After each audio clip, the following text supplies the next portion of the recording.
এর মুখটা দেখতে পাচ্ছেন, এর মুখের সাইডে কিন্তু কয়েকটা ডোরা কাটা দাগ আছে। মানে এই সাপটা কামড়ালে মানুষের কোনো রকম ক্ষতি হয় না। So guys, welcome back to my channel Subrata snake rescue team YouTube channel. তো আজকে আমরা অনেকটা দূরে চলে এসেছি একটা সাপ রেস্কিউ করতে, রাত হয়ে গেছে। তো আমাকে কে ফোন করেছিল তাকে একটু ডেকে নেবো ক্যামেরার সামনে, আর এখানকার ঠিকানাটা দিন। এটা বালাঘাট পোস্ট থানা তোমার মানুষ। হ্যাঁ ঠিক আছে, তো চলুন এখানে সাপটা আছে, ওখানে গিয়ে আমরা রেস্কিউ করে নিচ্ছি।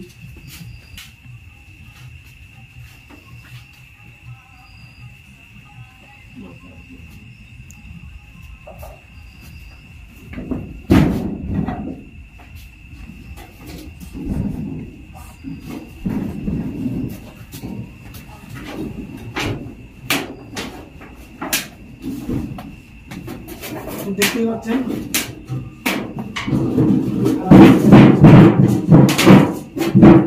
আর এটা একটা ইন্ডিয়ান রেড স্নেক। দেখতে পাচ্ছেন লেজ দিয়ে কিভাবে ঘোরাচ্ছে লেজটা, এর জন্য মানুষ অনেক ভয় পায়, আর অনেকে বলে যে লেজ দিয়ে মারে, কিন্তু এটা কিন্তু একদম লেজ দিয়ে মারে না। মাথাটা পিছনে পিছনে জায়গা আছে, জায়গা তো না না ইটটা সরাই দাও না, ইটটা সরাই দাও।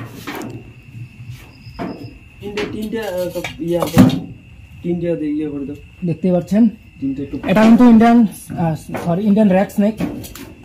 বাংলায় এই সাপটাকে দারাস ঢ্যামনা বলা হয়, দারাস বলা হয়, আর হিন্দিতে কিন্তু একে ধামানো বলে। তবে এর নাম কিন্তু একটাই, ইন্ডিয়ান রেড স্নেক। বিগ সাইজই আছে, তেমন ছোট না।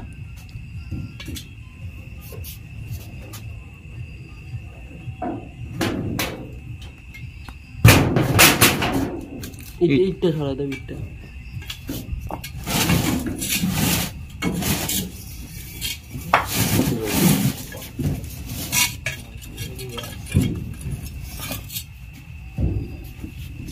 সরাও।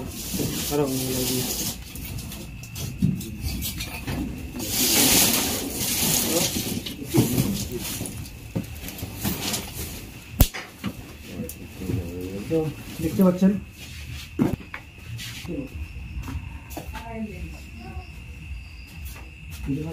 সামনে যাবেন, বাড়ি যাবেন।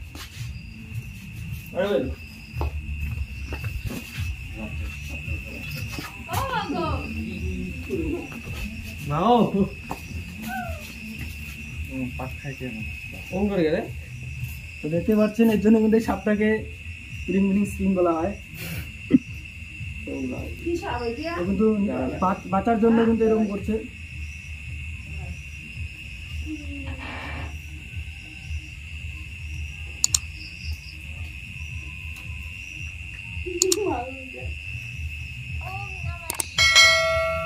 এই সাপটা সম্পূর্ণ নির্বিষ সাপ। এই সাপটা সম্পূর্ণ নির্বিষ সাপ। এই সাপটা কামড়ালে মানুষের কোনো রকম ক্ষতি হয় না। আর গ্রামাঞ্চলে প্রচলিত আছে এই সাপটা লেজ দিয়ে মারে, এটা কিন্তু একদমই না, লেজ দিয়েও মারে না।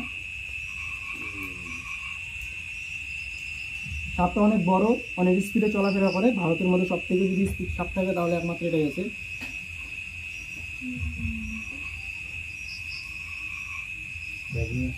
না না, একটা ডাব্বা দেওয়া আছে।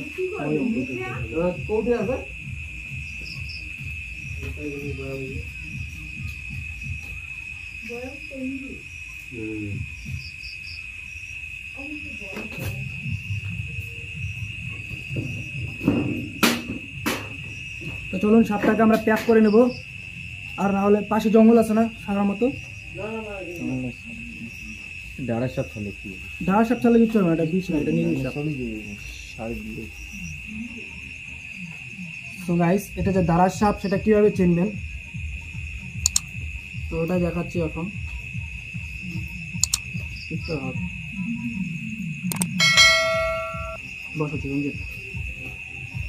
এটা দাঁড়ার সাপ কিভাবে চিনবেন এটাই এখন দেখাবো।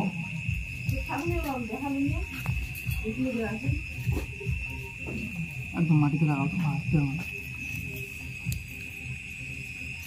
সাবধানে দিলে আসো, সাবধানে নিয়ে এলো।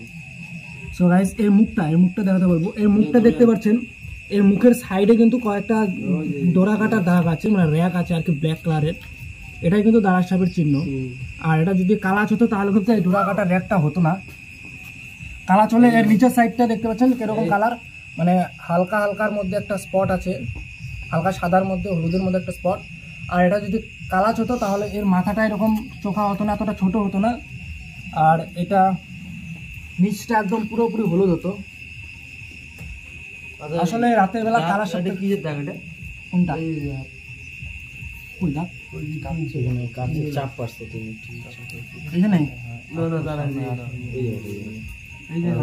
না না চলুন এটা কি আমরা রিলিজ করে দিচ্ছি, বাইরের সাইডে চলে যাই।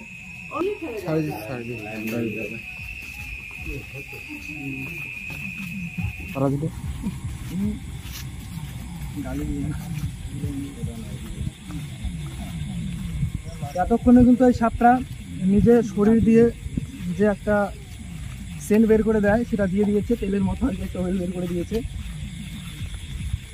যার কারণে অন্যরকম একটা গন্ধ করছে। তো কোথায় ছাড়বে, এখানে ছাড়বে নাকি? না না ওইদিকে ছাড়া যাতে ওইদিকে চলে যায়।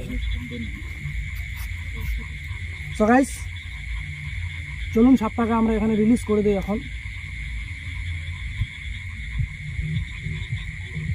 চলুন সাইডে আমরা ছেড়ে দেয়, সাপটা আস্তে করে চলে যাবে।